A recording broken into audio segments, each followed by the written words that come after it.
Semua hamba-hamba Tuhan udah kusampaikan ini. Bertobat sungguh-sungguh. Kau hamba Tuhan yang sudah dipanggil, jangan sia-siakan pelayananmu hanya mencari keuntungan. Jangan sia-siakan waktumu hanya mencari popularitas. Karena apa? Tuhan sebentar lagi datang loh. Tuhan Yesus mau datang. Jangan bilang 2000 tahun yang lalu, sepertinya pada pernyataan ini sudah.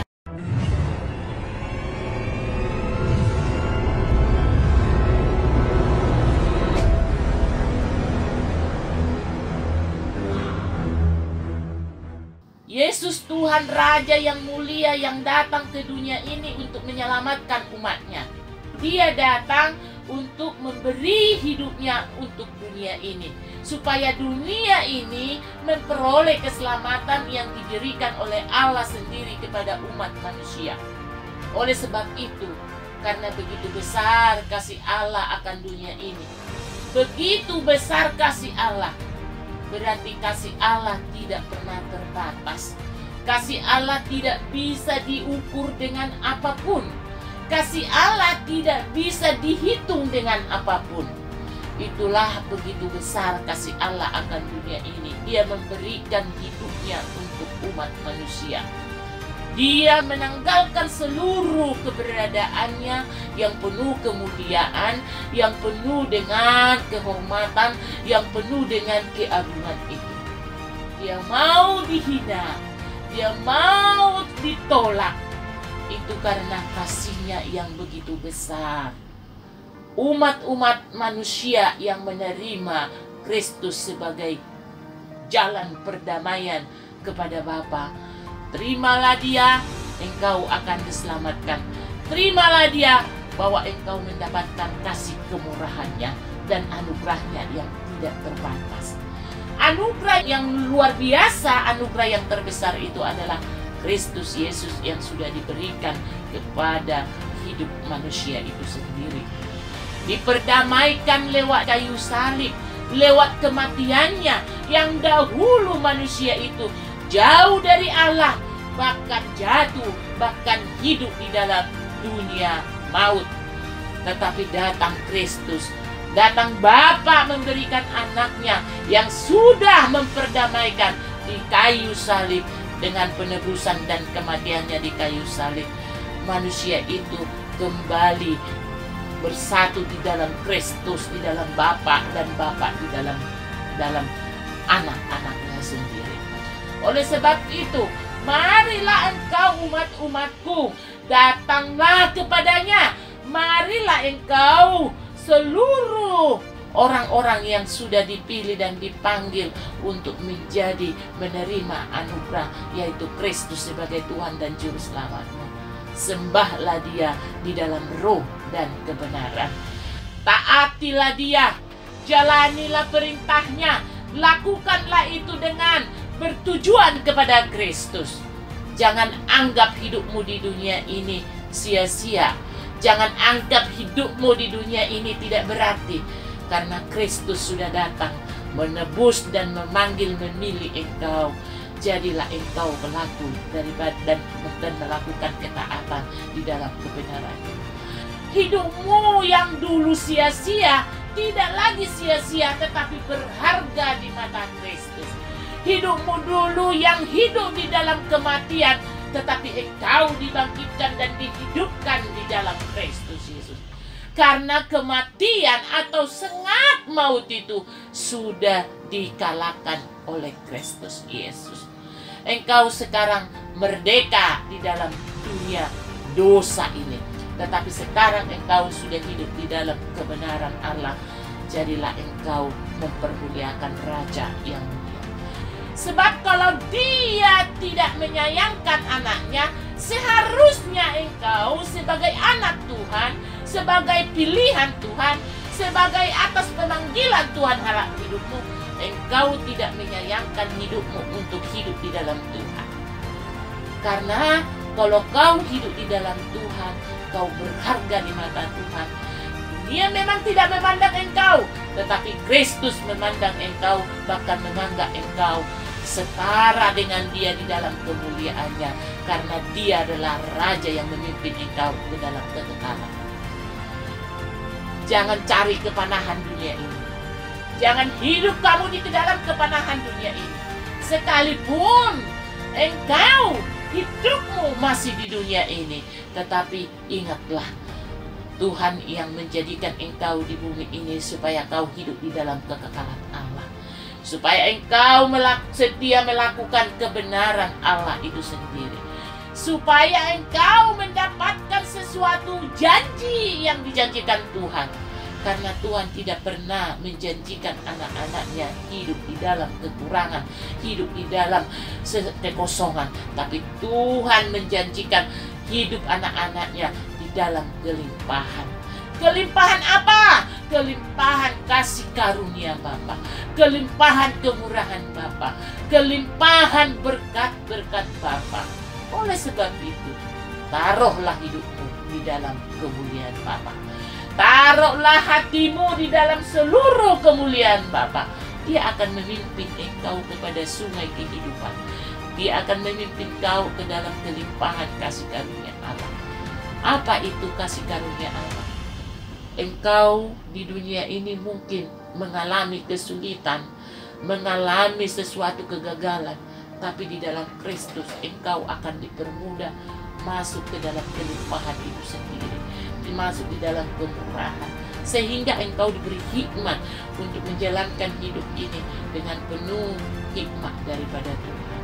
Engkau tidak perlu takut, engkau tidak perlu khawatir hidupmu, karena ada Allah yang memimpin hidupmu, yang sudah memanggil dan memilih engkau untuk memiliki kerajaan Allah. Karena di dalam Kristus sesuatu yang tidak mungkin akan mungkin bagi Dia. Bagi engkau sendiri pun akan menjadi mungkin karena engkau sudah di dalam Kristus. Tetapi kalau engkau di luar daripada Kristus Yesus, ya, kemustahilan itu engkau tidak akan dapat. Kau akan mengerjakan, iya, saya akan mempunyai kekuatan, aku mempunyai pemikiran yang brilian, aku mempunyai hikmat, aku bisa kerjakan tanpa Tuhan. Tapi semua di ujung sana menanti engkau menjadi kesia-siaan hidupmu. Sehingga firman Tuhan mengatakan segala sesuatu yang ada di kolong langit ini atau di bawah matahari adalah suatu kesia-siaan. Maksudnya, kalau kau mengerjakannya dengan kekuatanmu sendiri, itu tidak masuk kepada kekekalan itu. Tetapi kalau kau mengerjakan segala sesuatu dengan kekuatan Allah, dengan penyertaan Tuhan, memang di awal itu mungkin engkau tidak melihat sesuatu yang mudah. Tetapi percayalah, kalau kau benar-benar di koridor Allah, di dalam kehendak Allah melakukan pekerjaan itu, kau sampai kepada janji itu. Di sana engkau sediakan sesuatu yang tidak mungkin menjadi mungkin. Ketidakmustahilan itu Tuhan sediakan bagimu, karena Dia Allah yang tiada mustahil. Karena setiap perkataannya yang mengatakan bagi Tuhan tiada mustahil, tetapi itu tidak ada yang mustahil. Karena lihatlah langit dan bumi dan beserta isinya dan segala sesuatu yang di kolong langit.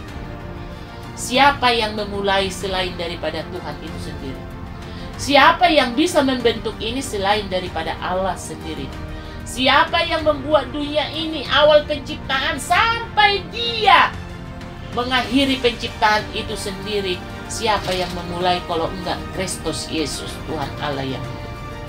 Oleh sebab itu, kalau sejak engkau dalam kandungan sudah dipanggil dan dipilih oleh Tuhan, pergunakanlah hakmu itu untuk benar di dalam Tuhan.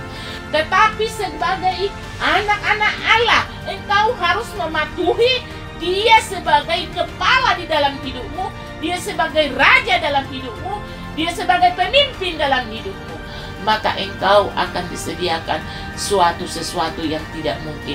Sungai sukacita kehidupan ini kau jalani dengan mudah. Tuhan tidak menjanjikan engkau yang muluk-muluk. Tuhan menjanjikan engkau bagaimana kau kalau hidup di dalam kasih karunia Tuhan. Pertama, engkau mendapatkan damai sejahtera. Kalau kau sudah damai hatimu, dikuasai damai Allah, dikuasai damai dari Kristus, dari Roh Kudus, engkau pun akan mampu dan dimampukan untuk mengerjakan segala sesuatu pekerjaan rutinitasmu setiap hari. Allah tidak mungkin memberikan sesuatu yang tidak mungkin bagimu kalau kau tidak bisa mencapainya.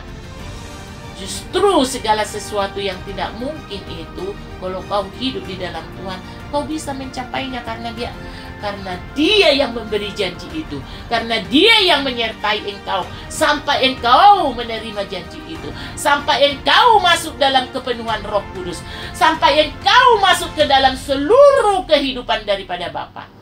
Kalau kau dapat kepenuhan daripada Bapa, apapun bisa kau kerjakan, apapun bisa kau lakukan. Karena Kristus yang ada dalam dirimu itu yang mengerjakan yang tidak bisa kau kerjakan. Dia mengerjakan segala sesuatu yang tidak mampu kau kerjakan. Dia mengerjakan segala sesuatu yang tidak bisa kau pikirkan. Karena Dia Allah yang bekerja dalam hidup. Dia yang berdaulat atas memimpin engkau kepada kepenuhan Tuhan, kepada kehendaknya yang begitu luar biasa. Tetapi manusia sekarang mengandalkan kekuatannya. Padahal firman Tuhan sudah mengatakan, terkutuklah orang yang mengandalkan kekuatan manusia, tetapi diberkatilah orang-orang yang mengandalkan Tuhan. Dia seperti bunga yang hidup di tepi air yang tidak pernah layu. Karena apa? Ada siraman, ada kuasa Tuhan, ada air kehidupan yang menyirami kehidupan manusia itu. Coba lihat, seperti ada batang sungai. Di pinggir-pinggir batang sungai ini, pasti setiap rumput atau setiap apapun yang ada di batang sungai itu tidak pernah layu. Karena apa? Karena ada air yang selalu memberi pertumbuhan mereka. Karena ada air yang memenuhi kehidupan mereka. Sehingga berkembanglah rumput-rumput yang ada di situ. Hijaulah rumput-rumput itu. Berkembanglah mereka. Bertunaslah mereka. Bertunaslah kehidupan daripada tumbuh-tumbuhan. Adakah itu dipelihara oleh manusia? Adakah diberi pupuk oleh manusia? Tidak. Tetapi karena sudah ada batang air yang menghidupi mereka, hiduplah pohon-pohonan itu, hiduplah bunga-bunga itu, hiduplah rumput-rumput yang ada di batang air itu. Sama dengan engkau. Jikalau engkau hidup di dalam kehidupan, karena Tuhan mengatakan, akulah air kehidupan, akulah pohon anggur, akulah gembala yang baik. Kalau kau hidup di dalam Tuhan, engkau akan mendapatkan hal itu.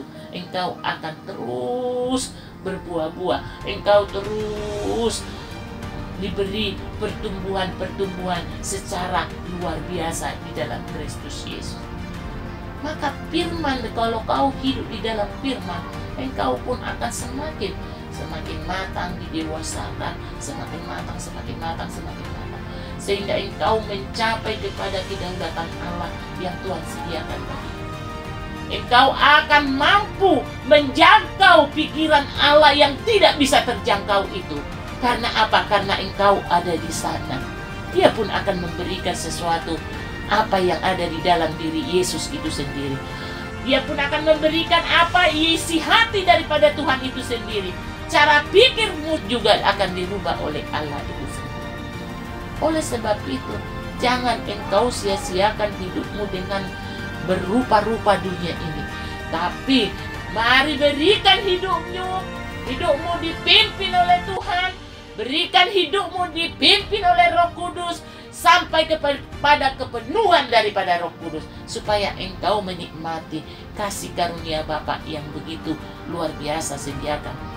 Anak-anak Tuhan yang tidak mau datang, kalau Tuhan sudah menyediakan apa yang tidak ada dalam diri manusia itu, Tuhan sediakan. Oleh sebab itu, jangan sia-siakan waktu. Karena apa? Tuhan sebentar lagi datang loh.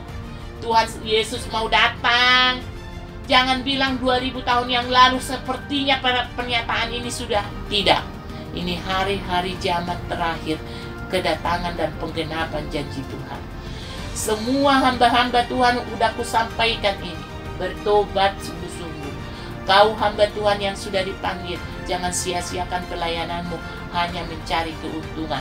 Jangan sia-siakan waktumu hanya mencari popularitas. Jangan sia-siakan waktumu hanya mencari engkau dihormati, mencari karunia-karunia roh. Tapi cari Tuhan itu, karena Dia akan datang. Engkau pun akan disambut di dalam kerajaannya. Karena apa? Karena orang-orang yang disambut oleh Tuhan, dia duduk bersama, bersanding bersama Tuhan di dalam kerajaannya. Makanya saya katakan hari ini, jangan coba-coba lari juga dari Tuhan. Jangan coba-coba lari dari hadapan Tuhan. Engkau tidak bisa lari. Kalau engkau yang sudah dipanggil dan dipilih, tentu engkau tetaplah di dalam pemilihan dan pemanggilan Tuhan itu akan diterima. Jangan engkau menyimpang ke kanan, menyimpang kiri, tetapi fokuslah kau ke dalam kedaulatan Allah, ke dalam pikiran Allah, ke dalam rencana Allah. Apa itu rencana Allah? Banyak hal yang tidak bisa kau jangkau akan kau bisa jangkau, yang tidak bisa kau capai akan kau bisa capai, yang tidak bisa kau jalani kau akan bisa jalani. Karena apa? Dia adalah jalan dan hidup di dalam kebenaran sendiri. Oleh sebab itu, jangan pernah engkau sia-siakan pemanggilan Tuhan akan dirimu. Kelak engkau akan dihakimi saat engkau nanti. Dia datang bukan lagi untuk membagikan kasih karunia Tuhan, tetapi Dia akan memisahkan. Berarti di situ ada penghakiman Tuhan. Karena Tuhan sudah mencatat dengan beribu-ribu malaikatnya siapa yang setia, siapa yang tidak pura-pura setia, siapa yang hanya sandiwara hidup di dalam hidupnya. Semua Tuhan catat. Makanya dia bilang, bagaimana mungkin? Oh, para malaikat Tuhan ada di sana beribu-ribu, si A, si B, si C, si D, si E, si A, semua sampai hal apapun. Karena apa? Dia yang menciptakan manusia itu, dan Dia tahu yang terbaik. Dia tahu apa maksud hati manusia itu sendiri. Bahkan firman Tuhan, sebelum kau katakan pun, saya pun sebenarnya sudah tahu. Oleh sebab itu, jangan kau ragu-ragu beri hidupmu dipimpin oleh Tuhan. Jangan kau ragu-ragu hidupmu ini. Izinkan Roh Kudus bekerja dalam hidupmu. Izinkan Tuhan melakukan yang terbaik itu dalam hidupmu. Supaya apa? Ada kemudahan hidup yang kau kerjakan, yang kau jalani saat ini. Ini firman-Ku. Coba lihat dulu di Yakobus itu. Yakobus 2 ayat 4. Bukankah kamu telah membuat perbedaan di dalam hatimu dan bertindak sebagai hakim dengan pikiran yang jahat? Seringkali umat itu begitu. Melakukan sesuatu yang tidak berdasar dengan kebenaran. Dia lebih cenderung melakukan kejahatan. Karena apa? Karena tidak ada Tuhan itu dalam diri manusia itu. Karena manusia melakukan sesuai dengan pikirannya sendiri, sesuai dengan hatinya sendiri, sesuai dengan apa yang menurut dia benar. Itu yang dilakukan. Sehingga terjadilah tolak belakang dengan pemikiran Tuhan. Karena Tuhan tidak mau juga hati manusia itu dinodai dengan kejahatan. Tuhan tidak mau juga manusia itu hatinya dikuasai oleh pikiran jahat. Karena Tuhan mau mereka itu memikirkan perkara-perkara surgawi. Perkara-perkara dunia ini boleh ditinggalkan. Karena apa? Timbullah di situ keinginan-keinginan daging manusia itu. Timbullah di situ bahkan kejahatan sekalipun sudah timbul di situ, karena manusia itu dikuasai oleh keinginan-keinginan daging. Timbullah pemikiran yang tidak benar. Timbullah pemikiran hal-hal yang mendatangkan permusuhan. Timbullah pemikiran yang mendatangkan sesuatu gap di manusia itu sendiri. Perbedaan di antara mereka sudah terjadi oleh karena keinginan-keinginan manusia itu. Itulah karena apa? Harta, karena apa? Kedudukan, karena apa? Ingin dihormati, ingin disegani, ingin ditempatkan di tempat yang terhormat. Itulah keinginan jahat manusia. Karena Tuhan juga tidak mau anak-anaknya itu celaka. Tapi karena keinginan, kehendak bebas manusia itulah yang membedakan apa itu kehidupan yang mereka jalani.